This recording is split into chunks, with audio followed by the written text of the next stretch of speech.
नमस्कार, जय हिंद, सलाम।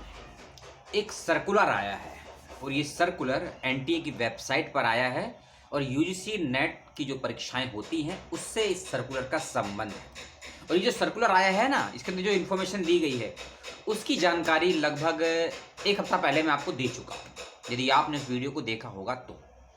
और अब लिखित रूप से सर्कुलर दे दिया है, उस जानकारी पर पुख्ता मोहर लगा दी है। मोहर पहले भी लगी थी, पहले भी मान्यता थी, लेकिन लोग ऐसे थे जो कम विश्वास कर रहे थे उस जानकारी पर, क्योंकि जब तक एक वाइट पेपर या सर्कुलर या ऑर्डिनेंस अध्यादेश नहीं आता है किसी भी चीज को लेकर, तब तक खासकर रिसर्च वाले क्षेत्र के विद्यार्थी शोधार्थी किसी की बात पर विश्वास जल्दी से नहीं करते हैं और विश्वास करना भी नहीं चाहिए, क्योंकि आप अपनी बात को सही कह रहे हैं या गलत कह रहे हैं इसका प्रमाण होना अति आवश्यक है।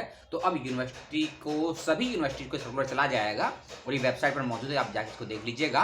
और वीडियो को डिस्क्रिप्शन बॉक्स में मिल जाएगा कि जेआरएफ के लिए अप्लाई करने की मैक्सिमम एज कितनी होनी चाहिए, इसको लेकर सर्कुलर आया है और बाकायदा डेट मंथ के साथ में आया है। इस बात का ध्यान रखिएगा। इसके साथ साथ में कितने समय का रिलैक्सेशन दिया गया है अन्य कैटेगरी के बच्चों को, उसकी बात मैंने अपने उस वीडियो में की थी, इसका लिंक आपको मिल जाएगा। लेकिन जो सर्कुलर आया है मुझे उसकी करनी है आपसे, बेहद छोटा सा वीडियो है और सूचना बेहद बड़ी है।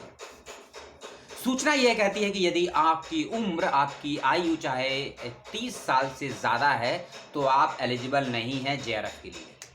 यदि आपकी उम्र 30 साल से एक दिन भी ज़्यादा है तो आप एलिजिबल नहीं हैं जेआरएफ के लिए अप्लाई करने के लिए। और यदि आपने अप्लाई किया है और आपका जेआरएफ क्लियर हो जाता है तो वह वैलिड नहीं माना जाएगा, केवल आपको नेट प्राप्त होगा।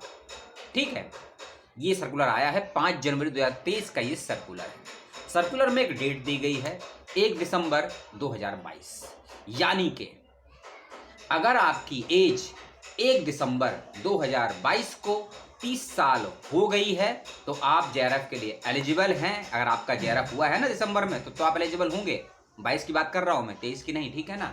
लेकिन आपकी एज यदि 1 दिसंबर 2022 के बाद 30 साल एक दिन भी हो जाती है तो आप एलिजिबल नहीं है जेआरएफ के लिए। यदि हो चुका है तो वैलिड नहीं होगा टाइम पीरियड में। ठीक है, एक और बात मैं एक्स्ट्रा बता देता हूं, आप तो अपने ही हैं।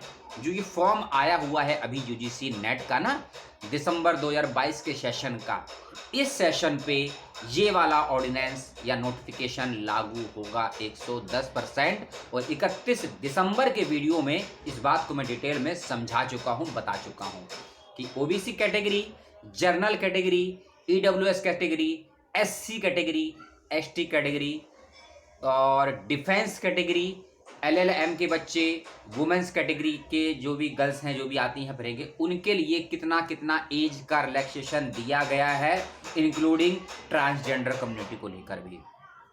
लगभग आधे घंटे का वीडियो है, देखना हो तो देख लीजिएगा।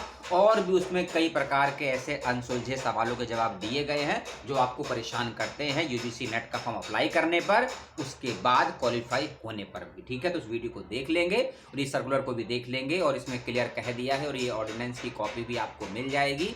और एक नोटिफिकेशन और आया है यूजीसी नेट का, जिसकी बात मैं आज ही के दिन के अपने अगले वीडियो में करूंगा। इसी वीडियो में मर्ज नहीं कर पाऊंगा क्योंकि समस्या हो जाएगी आपको बातों को समझने में। ठीक है, इसमें एक बात और कही गई है, क्योंकि जब फॉर्म आया था दिसंबर 2022 के सेशन के यूजीसी नेट के लिए, उसमें एक डेट दी गई थी। उस डेट को थोड़ा सा एक्सटेंड कर दिया है जेआरएफ के बच्चों के लिए, यानी कि अब जो नई डेट है एलिजिबल कैंडिडेट की फॉर जेआरएफ के लिए, ध्यान रखिएगा, ये सब बातें विशेष रूप से नोटिफिकेशन में लिखी गई है, आप भी समझिएगा। और मुझसे अगर कुछ गलती हुई हो तो मुझे भी करेक्ट करिएगा। 1 दिसंबर 2022 की डेट को कर दिया है 1 फरवरी 2023। 1 फरवरी 2023, यानी कि आपकी आयु, आपकी एज यदि 1 दिसंबर 2022 से लेकर 1 फरवरी 2023 के बीच में 30 साल की है तो आप जेआरएफ के लिए एलिजिबल हैं। और आप यदि जनरल कैटेगरी में हैं या फिर ओबीसी कैटेगरी में, ठीक है। लेकिन ये 30 साल वाला क्राइटेरिया, हाँ, ईडब्ल्यूएस के लिए भी 30 साल ही है, लेकिन ये 30 साल वाला क्राइटेरिया जेआरएफ के लिए SC, ST, PWD, women, transgender, government या प्राइवेट सेक्टर में काम करने वाले लोग, डिफेंस के लोग, ट्रांसजेंडर पे लागू नहीं होगा। उसके लिए अलग क्राइटेरिया है, उसकी जानकारी मैं पहले ही दे चुका हूँ।